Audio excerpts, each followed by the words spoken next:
But like people on these, there was all these people acting holier than thou about the whole April thing, and I thought that was the silliest thing ever.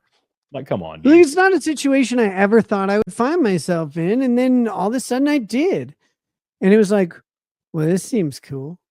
And then it didn't work out. Like, I never see her. I almost never talk to her right now. She's just kind of doing her own thing, and like it really sucks because aside from everything else, she and I became really good friends. And like you know, there's a lot of baggage in there that makes being a friend to her like inappropriate in my current situation. Maybe we'll get back to being friends in the future, maybe not, I don't know. But it's like this wasn't something I thought would happen.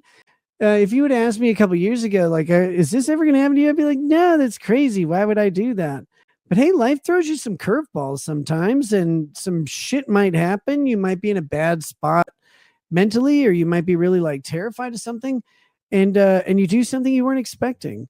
And there can be really great things to it. April's amazing. I genuinely love the hell out of her, but it's not appropriate for us to be in any sort of relationship. So you know, she's doing her thing, and I'm at home working on my own house, and making sure the people I really care about are taken care of and honored and respected.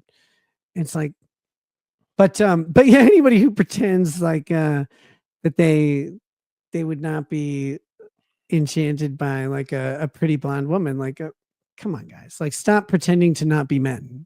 Of course you would. Like, your biology alone would be hard for you to fight, and most of you don't have the arms to fight anything. I was telling these guys, I'm like, the only reason you would be opposed to this is because you don't have the opportunity. That's the only way you could be opposed to this idea. Now, look, I mean, maybe different situations. Maybe you're married. I get it. Like, that's a completely different thing. But if your like wife was okay with this, if I'm married and my wife brings home a chick and she's like, hey, this is my friend Jessica. You know, she's 28. She kind of wants to be involved a little. I'm like, yeah, dude, there would not even be a hesitation. I'd be like, yeah, what are you talking about? Let's do this. I'm cool with it. What's up? Let me get my liquor. You know? Again, if you, it's something that most people will never ever experience or have any plan for, self included. And I made decisions that, like, again, looking back, they weren't the healthiest decisions. They weren't the best things, but it's not because she was at all bad or anything like that. It's just like you made decisions where you believe like things are okay, but somewhere in the back of your mind you should have said, you know what, no, like this is like an idea that maybe you shouldn't engage in. No matter how you feel about it, maybe you shouldn't do it. And so now I I might not make the same decisions in the future. Yeah. But I don't think I'll have that. I don't think I'll be presented with the same dilemma. Like it happened at a time in my life where a whole bunch of shit came together, and it happened. Other than that, it's like, what are you going to do about it? Am I going to sit here and go, oh my God, I hate myself? Like, I don't. I did for a bit, but not because of that. Right. That other question I had as something I didn't really want to look into everything because I'm not a smart man and I didn't want to try to decipher everything. What was that? Everybody was sharing something about like a foreclosure on your extra house, your other house, or maybe I don't even know what happened. Long story short, I was never in danger of losing my house. I lost track of some shit due to weird circumstances and a lot of depression. And I found out about it. And I was like, by the time I found out about it, I was like, holy shit, like this is wild. And I had a couple options. It's like, well, you can try and you can remedy this now. And I had some ways to do that, but it's kind of a pain. The other way was, well, I'm already selling my other property. And so once the other property sells, it'll just pay this off and that's that. But, like, I wasn't worried about it ever because it's like, okay, well, now that I know this is happening, I'll go ahead and fix it. Right. And a whole bunch of people like might have weird questions like, how did you not know? And let me just suggest, like, my life got turned way upside down.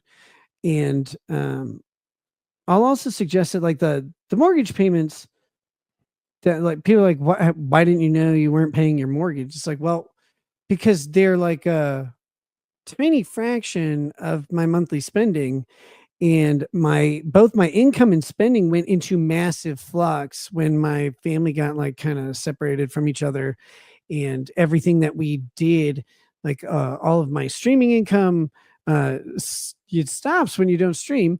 And then the other thing is, like, the amount that you're spending each month changes dramatically when, like, the government is saying you can't do a whole bunch of shit and you got to kind of stay home. So, like, I just didn't, I didn't know that things weren't happening. The moment I found out, I'm like, oh, well, I guess I'll fix this in this way because it seems the best. Now, unfortunately for me, because it's actually about protection, right? Like, foreclosure notices go into the paper and stuff like that, and there's nothing you can really do to stop it other than taking care of it prior to that. By the time I found out what was going on, it was too late for me to stop it without really making things difficult on me. She's like, well, I guess people are going to find out about it. But at the end of the day, it's like, but so, like, yeah, here, guys, a bunch of catastrophic decisions led to this really scary situation, but it's taken care of. I don't know what else to say. Like, but it is funny because, like, the narrative online is like, well, he's a billionaire trust fund baby. It's like, well, which one is it? Like, am I hopelessly broke? Am I a billionaire trust fund baby? Like, what? Maybe I'm just a guy. Like, maybe I'm just a guy, and, like, my situation got really fucked up, and how I normally handle things got messed up. So I had to do some alternative stuff, and like, I had to take care of it in a way that wasn't ideal, but it just, it is what it is. It's done. Yeah, I had Now my house is back to being paid off, which is nice. But anyone who goes, oh, by the way, anyone who says, like, oh, why would you take out a mortgage on a paid off house? Well, I paid off my house with my money, with the trust I created, with the joke name in the trust that I came up with. Um, People are like, oh, some trust bought it for him. Like, no, that's Kayla and I's grantor trust that we generated on for the benefit of our kids. And there's a lot of reasons to have the trust set up the way it is. And I won't really explain it to you because it doesn't matter. But I bought this house, and then I took out a mortgage because, do you know how cheap debt was? Do you know what you can do if you take like $250,000, $300,000 and you put it in, like, some investments that basically guaranteed to return 7 to 9%, and you're getting the debt for 4.25%?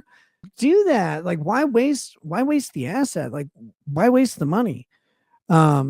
So it was a way to extract equity and use it beneficially, and it's been awesome. I love that. Especially while I would have sold the other house and used the proceeds to do the investments back then, but we were helping out friends.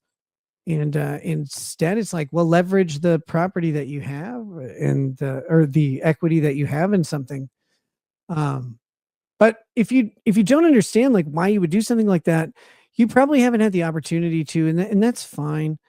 But it's funny, like, seeing Aaron trying to figure it out. He's like, why would anybody do that? I'm like, well, you wouldn't, because you'll never be in a high income category.